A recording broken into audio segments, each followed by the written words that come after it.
the racial problem, and it is still a problem, is like a millstone around the neck of this country. I'm in the States, I'm speaking from the States. It's very pronounced when you come and you hear the Tuskegee story, let alone all the headline grabbing horrible events with the police and so on. Anyway, that Dawson was that director, did do those arrangements, and that's how I encountered Tuskegee, because I learned of his link with the university. Now, when the Voices of Joy, we did a CD of some of the songs I wrote at that time, and I sent one to Wayne Barr, who is the director of the Tuskegee Choir now, and he wrote back a very gracious response. So I was tickled to death for one. And then I thought, well, I wonder if I could bring them to Canada. So I went and visited the university. I'll mention something about that university. It's one of 110 post-secondary schools that are called HBCUs. That's historically Black college and universities. So as of maybe 40 years ago, they were all Black, but that's 110, if you can believe that. Well, there are about 4,000 universities in the States now. But anyway, that set has been designated because originally Blacks weren't accepted at the white-dominated universities. That is until maybe 50 years ago. Hate to say it, but that's history. Anyway, they get ranked every year, and this year, Tuskegee ranked as number 3 in the universities. It's always in the top 5 or 6. So it's very, very respectable. And well, when I went down for what they call Founders Day in 2014, stayed a couple of days. They were celebrating like crazy. There were 2 other choirs from HBCUs there. It was an unbelievable musical experience. And I had lunch with Wayne Barr and proposed this visit to Canada. So there's an anecdote I'll slip in here. As we were sitting at that table, I said to Wayne, I feel like I'm sitting on hallowed ground. And Wayne said, you are on hallowed ground. So I don't know if that was putting my foot in my mouth, but it was quite a memorable incident. Now, that Wayne, well, looking around Tuskegee, it is a town, though there are no whites in it. It's in rural Alabama in the middle of woods and fields, agricultural all around. It's on about 2,000 acres. It has a very beautiful campus. That I was just getting my first impressions then. That was sort of a transient minority experience for me because I was the only white person there, so-called white, whatever, Eurasian. And that in itself was a learning experience. I'm very comfortable now. I go down about once a year. So I did stay that year at Auburn, which is 20 miles away, a monster, prevalently white university.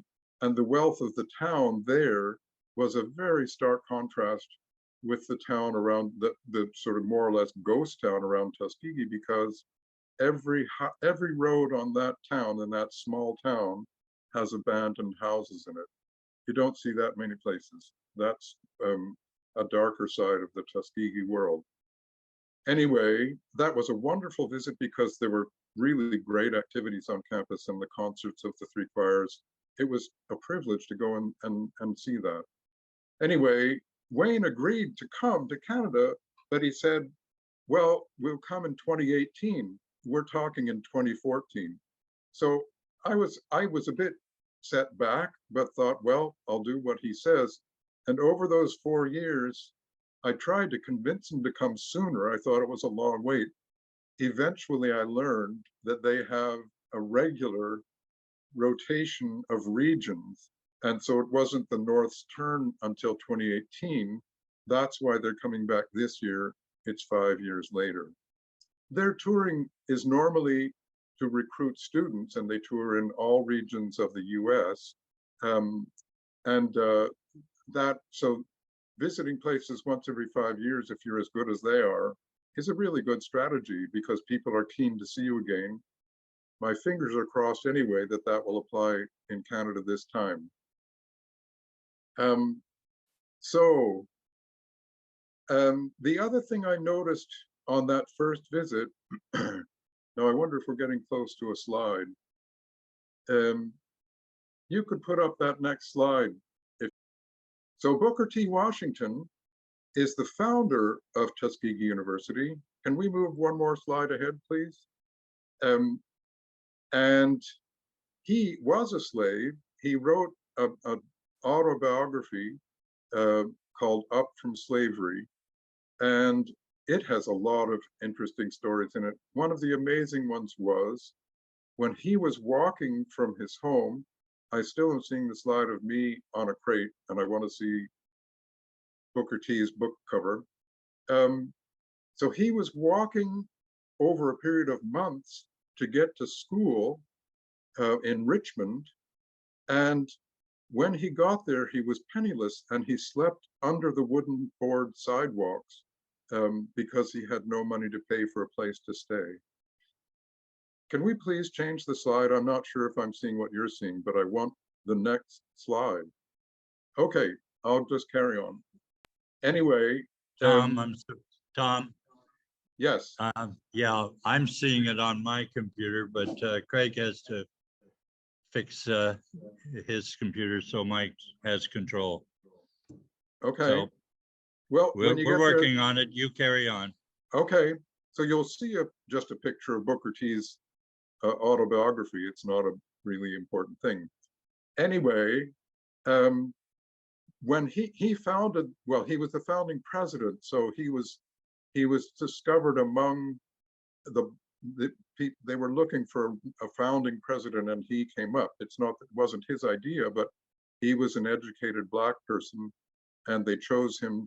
Now, he was a brilliant choice because he really had vision. And what the first class in 1881 did was to build kilns to fire bricks to make their first permanent buildings. So they only had, there it is, there's his autobiography. And that's Booker T. We'll have another slide of a statue to him later on. Anyway, they were building kilns, imagine, teaching themselves to build kilns. They built the first kiln, were firing bricks, the kiln blew up. They built the second kiln, they were firing bricks, the second kiln blew up. They built a third kiln. They're doing this without any expertise. They put in bricks to fire, the third kiln blew up. And finally, the fourth kiln worked. And they started erecting brick buildings on their own campus. So that's part of the story of Booker T. Washington. He was very good at soliciting help. If you want to sneak to that next slide, that's fine. This is the statue that is on right at the heart of the campus at Tuskegee. It's called Lifting the Veil of Ignorance, and that is Booker T standing, and he's lifting a cover off a crouching slave. It's very stirring. The choir normally has their portrait taken every year right in front of the statue. This year they chose to do a different statue where they were in front of an impossibly big stained glass window in their new chapel. Their chapel has 1,000 seats. I was there that first weekend as they celebrated Founders Day. Booker T was tremendously successful making links in the North with the whites who had empathy for the population of Blacks. I think it was 11% of the population of the United States who came out of slavery. Did I say 11 million? 11%? Anyway, I think it was 11%. Anyway, he did find donors to help build more buildings, and the university flourished, and now there are more than 100 buildings on campus. It's 2,000 acres which used to be a cotton plantation. That is why Wayne Barr said to me, "It is hallowed ground." Now, he became eventually the spokesperson for the Black populace. He wasn't interested in going into politics, and that was a disaster anyway for the few Blacks who entered. But he did succeed in being a spokesperson for the Black population for about 2 decades. And so he's still recognized.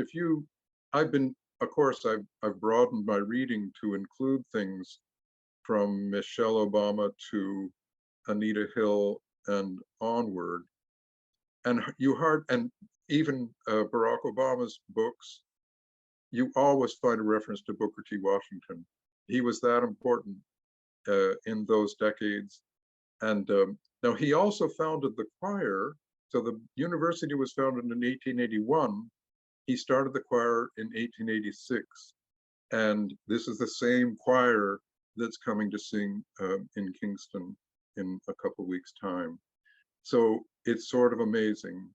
And of course, with that repertoire from William Levi Dawson, that is very potent for them. They're very emotional songs. They're rich songs. They're really good rhythmically. It's an amazing legacy they're carrying forward. It is just amazing. Okay, so actually, let's do the next slide, if we can do that. And that's the choir in front of the stained glass window. Now, the stained glass window is probably 24 feet high. And what it depicts a number of the traditional songs that they sing. And the titles are actually in small letters around the depiction for each one. It's a stirring thing too. I did take a photograph of it in 2014, but I don't catalog my photographs that well, or I would have sent that too.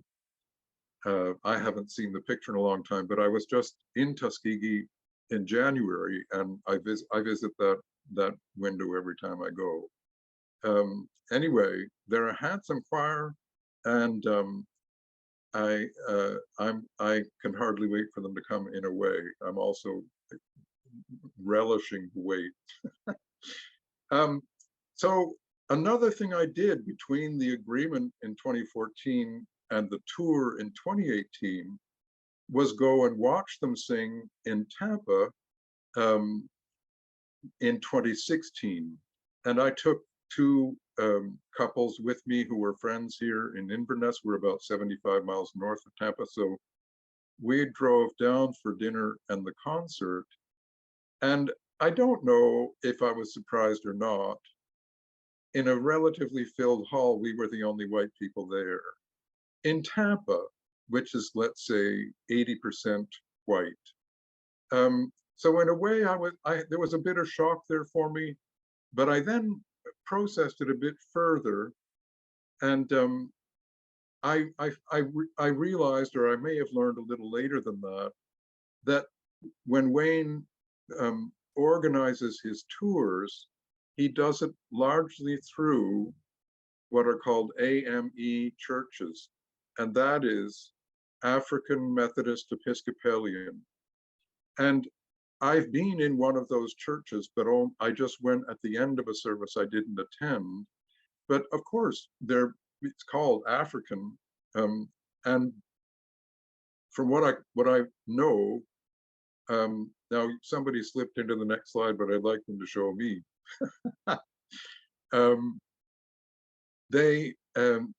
They really are exclusively black. I did go in and talk with one musical representative there, but I have not really made a big effort to join with those churches. I don't know. There's a bit of a question for me. Am I intruding? It worked out really well with Tuskegee, but I just don't know how things work here.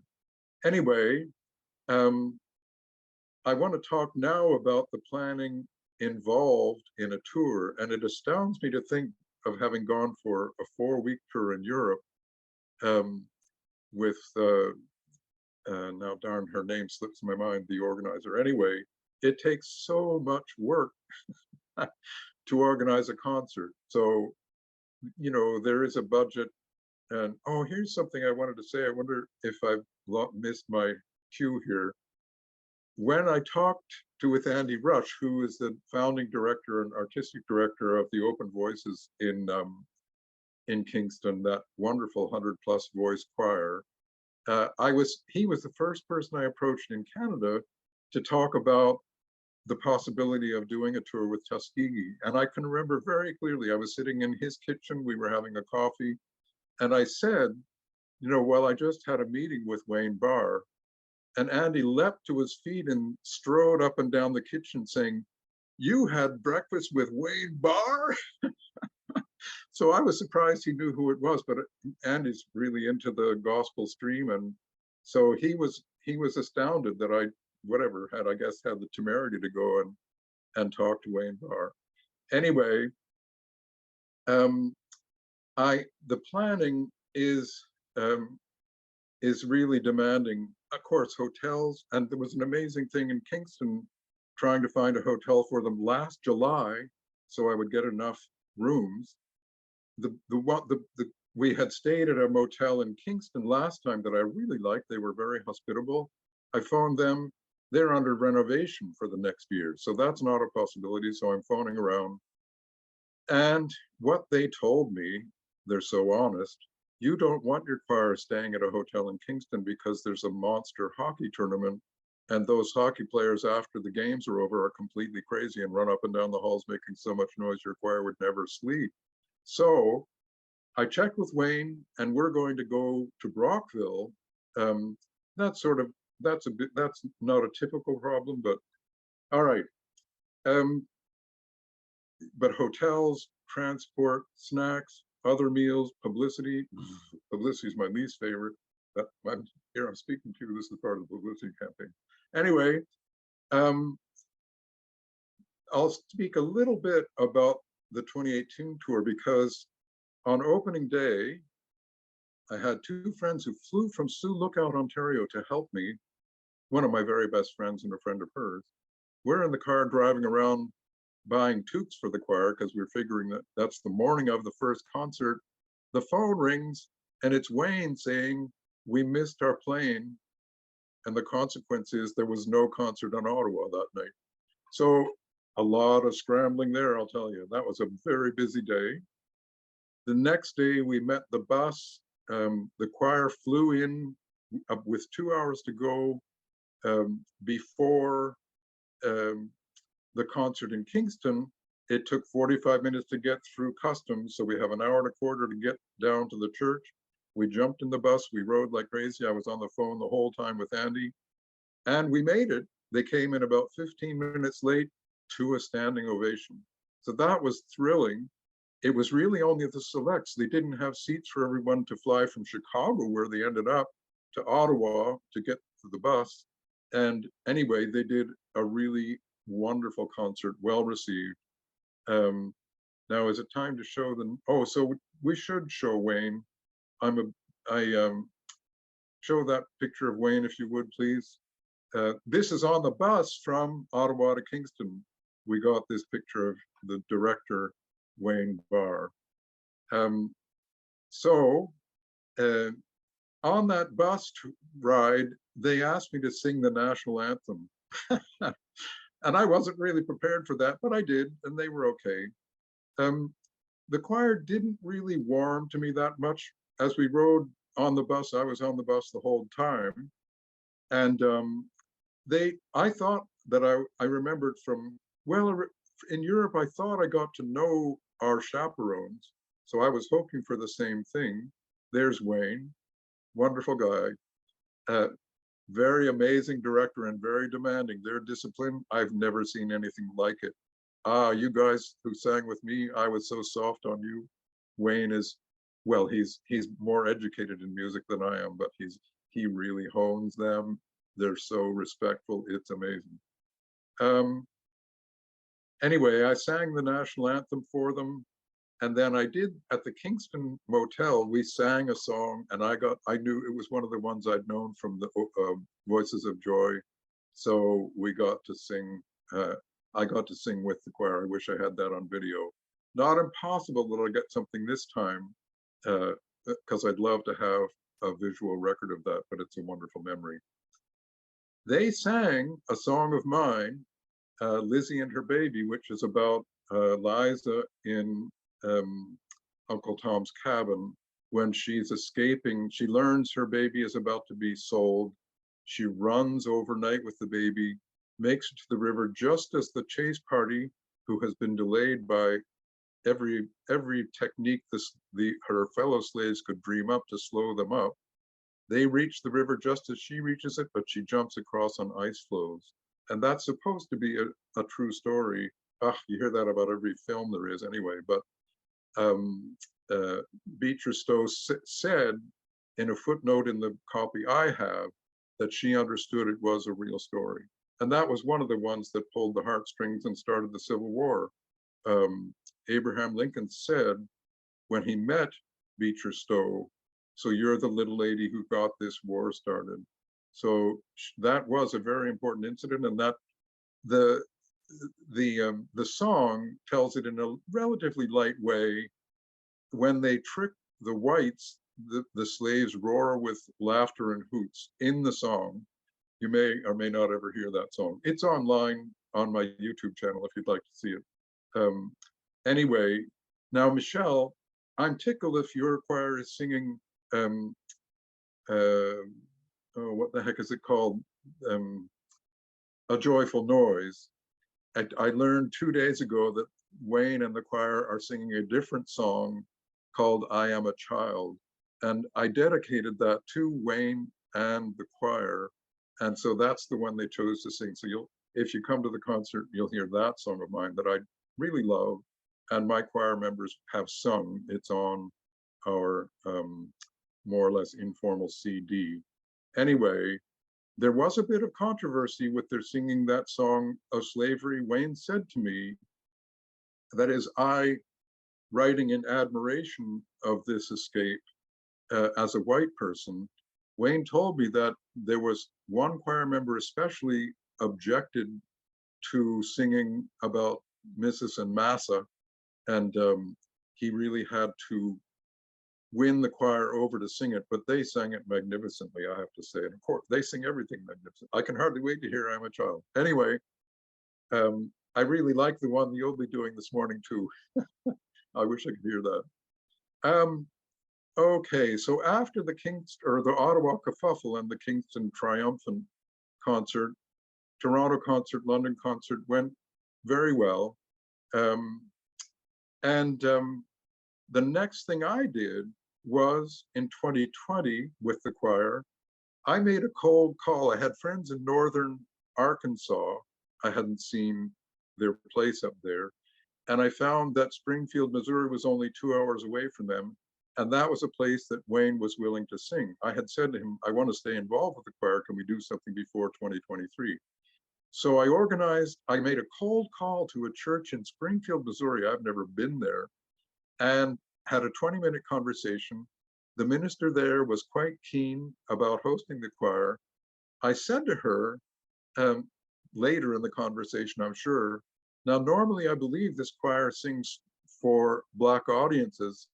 And she said, well, we're pretty white. However that is, it came off very, very well. That's the concert where there were 3 standing ovations during the program. I've never heard of that anywhere, but that's a measure of how good this choir is. And I guess you can sense the excitement I have about having a link with them. It's really, really a privilege. So we learned from the Ottawa missed plane. So we're busing in from Michigan this time, so they'll make it to London to start, and we're in reverse direction. I had to give a talk when I visited a month ago to the choir about what Canada is, and it was in about 15 minutes. So I don't even know. I had driven 7 hours, and then I gave the talk, and then I drove 2 hours back toward home. So I don't even know what kind of impression I made. But one other tiny anecdote about my link with the choir. Um, I mentioned that they didn't really warm to me on the bus. I'm not sure what I expected. I kind of walked back delivering box lunches to them and drinks, and, you know, I engaged them a couple of times in the hotels. I sang, as I saw a couple down the hall, a couple of the men, I sang, I got to robe up into that Kingston. I got to robe up into that kingdom, ain't of that good news. And then, of course, they sang, ain't of that good news in harmony. So nice, you know, but very little interchange. Well, the next time I visited Tuskegee after the tour, they were quite gracious too. And the last night they were very gracious, but it felt essentially distant the whole time until the last night after the last concert. And they did a wonderful thing to me there. They initiated me into their society, where if you raise your hand and you say, now what do you say? Oh, darn it, now I can't remember what to say. I'll remember it before I see them next. But KO, you say KO, you raise your hand and say KO, that silences the room. And there are three others, the director and the male and female lead for the choir are the only ones allowed. Well, I'm allowed to do that now too. And they sang one of the songs they're doing on this tour all around me after dinner. That was an amazing thing. Okay, but anyway, I still felt we hadn't really connected that strongly personally. Well, the next time I went to Tuskegee and heard them rehearse, we did a few songs down in the lower room, and then we went up to the chapel. And as we came up to the chapel, the first student singer to arrive came over and gave me a big hug. And the rest did too. It was kind of amazing. It was, well, I was floored. I was floored. Now I'd like to see the next slide, if you don't mind, because I missed my cue. I mentioned the standing ovations in the program in Springfield, Missouri. This is a standing ovation at the Kingston concert. That's the same one I mentioned, where we raced down in the bus from Ottawa with the selects only, made it 15 minutes late. This is at the end of the concert, though, and it was a stirring concert. All right, so this year they're going to do 3 workshops as well. In London, they're doing a workshop in the afternoon with a 9-voice gospel choir, Black. In Toronto, they're singing with 14 singers from the Havergal Chamber Choir, and they're doing Locus Iste. Any of you musically sophisticated people, that's one of the songs my choir sang in Europe. And anyway, they're doing that and one other with the Havergal singers. And then in Kingston, with the open voices, they're doing a workshop that you have to pay to get in. The others are free. This one, I guess, Andy's has stronger links than I have in Toronto and London. So there's a charge for, I think it's $10 to be in that workshop. And then, so that's a nice addition. It gives the choir something to do for a few of their days. They get a day off. They're touring Toronto and spending a few hours at the Eaton Center. Last time they liked that really well. So I'm sure that'll be popular with them again. Now, I guess, I need to acknowledge my second in command here, Susan Hara. She is my webmaster, and she's done an enormous amount of work. My volunteers in Toronto, 3 of them are from that 1978 tour choir that are doing a tremendous work. We're likely to get an article in the Toronto Star because of their work. And then a 4th volunteer there sings on my albums that were mentioned at the beginning. Randy Helmers from Kingston is a wonderful singer. She's helping with the tour in Toronto as well. But I was acknowledging Susan Hara because she's doing enormous work and impossibly competently really helps to make the tour. Another slide, please. So we had to do a press release. Susan did most of the work on that. And this is part of the press release. There it is. Michelle Obama spoke in 2015 at Tuskegee. And what she said to the choir was, wow, you guys are good. You can see that address. It's on YouTube as well. Easy to find, very interesting because it's sort of like in a protected space and she can talk about black-white issues, frankly. Pretty neat. Anyway, the other thing she said in that talk is the history of Tuskegee wound up shaping the arc of history for Black Americans and all Americans. Amazing. That again shows the central role that Tuskegee has in Black history in the States, and as Michelle Obama says, the history for all Americans. And there's tremendous struggle about that now in Florida. Anyway, I'm not even going to go into it, but they managed to politicize it and make it a really cruddy sort of a thing. I have so much respect and regard for what Michelle Obama said, and this Tuskegee group, they're part of the struggle to get equality. Anyway, I won't go into a lot of politics. If you're interested, the Kingston concert is at 7:30 Saturday, March 11th at St. Andrews. If you're a choral music lover, you must not miss it. Somebody switched at the right time there. I guess the last thing I'll do is appeal to you, whether you're going or not. If you know people in London, Toronto, or especially Ottawa who are keen on choral music, please connect with them and get them to share the information. I'm most anxious about Ottawa. I think London, Toronto, and Kingston are going to be good audiences. But any links you can establish with people, especially in Ottawa, it is something that's very unusual and really an excellent experience to see their skills and their abilities and their discipline, and the beauty of the music is really the main thing, but also a historic and freedom-seeking effort, equality-seeking, let's call it, equality-seeking effort. So there's a website, it's TU Canada Tour, Tuskegee University, tucanadatour.com, and you can see a bit more there and watch the media, watch the Toronto Star. We're in a couple other publications. There's a magazine that goes out to Choirs Ontario, which has an article about it, the tour. And then there's one in Whole Note, which is a publication out of Toronto. And there's a publication in Ottawa also. So we've had way more success with publicity this time, partly thanks to my other volunteers.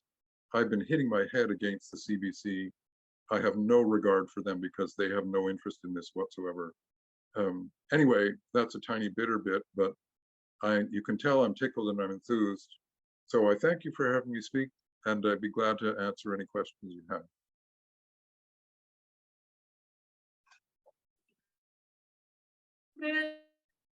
We're going to try and navigate questions here in the room and on Zoom. So if you have a question and you're on Zoom, either write it in the chat or give us a wave so that we can open up your microphone and hear. Are there questions here in the room? All the choir people, Tom, have to go to choir practice to practice your song. Well, do well. Yeah, go ahead. My question is, how often does the choir rotate? Do they stay together for their time in university, or are they professional all the time? Now, I'm not sure if you asked about, I didn't quite catch that. Can you hear me, Tom? Paul, if you could repeat it? Yes, I'll repeat it. Doug was asking about the longevity of the choir members themselves.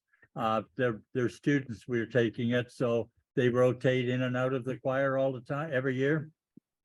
Well, it's a new choir every year, but they really, I mean, boy, I was there for when they were saying goodbye to one of their members.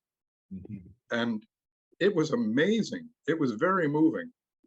And they also, when they sing at the Founders Day concert, and I'm sure at others, when there would be 800 to 1,000 people there, for some of the songs, they invite past choir members up on stage, and many, many go up. So I didn't mention, this is another amazing feature. They rehearse 6 days a week, 2 hours a session. I mean, people who sang, we sang for 2 hours once a week. They do it 6 times a week, 2 hour. So they memorize most of their music. That's one of the things that's a key to Wayne's being able to make them do everything he wants. Amazing, amazing. But they do, there's turnover every year for sure. Most of them are not music students. The vast majority are not music students. But there's really the linkage and the bonds they form are really palpable. So, but there is turnover every year. Yeah, none of the kids, well, I call them kids, none of the students are ones who were on the 2018 tour, none. They're gone. Tom, if you want to hear our choir sing, just stay on this link and they'll be singing. Yeah. Oh, great. I will do that. Yeah. Here's Michelle. And Tom, also, well, for all of us, but for Tom, this morning, we are hearing from the Reverend Dr. Otis Moss III. And I'm going to invite everyone who's tuned in to church to listen for the Tuskegee reference, because he talks both about Booker T. Washington and about Tuskegee. And so we're going to have a clip of his sermon from just last week at Trinity in Chicago. Oh, wow. Super. We hope that you can stay with us and stay for worship and hear your presentation of your song by our senior choir, but also hear a bit from Otis Moss. Tom, thank you so much for sharing your gift and your wisdom. Thank you for your inspiration that started many years ago now to bring the Tuskegee Golden Voices to Canada. We had such a blessing to be with them back when we were in London, and we look forward to March the 11th to have them here at Edith Rankin. So thank you for that piece. Thank you for your generosity of sharing your gifts and your produce with Martha's Table and the people of Kingston. Thank you for being an amazing neighbor, but mostly thanks for your gift of spirit and song and sharing your wisdom here with us this morning. Thank you so much, Michelle. Thank you.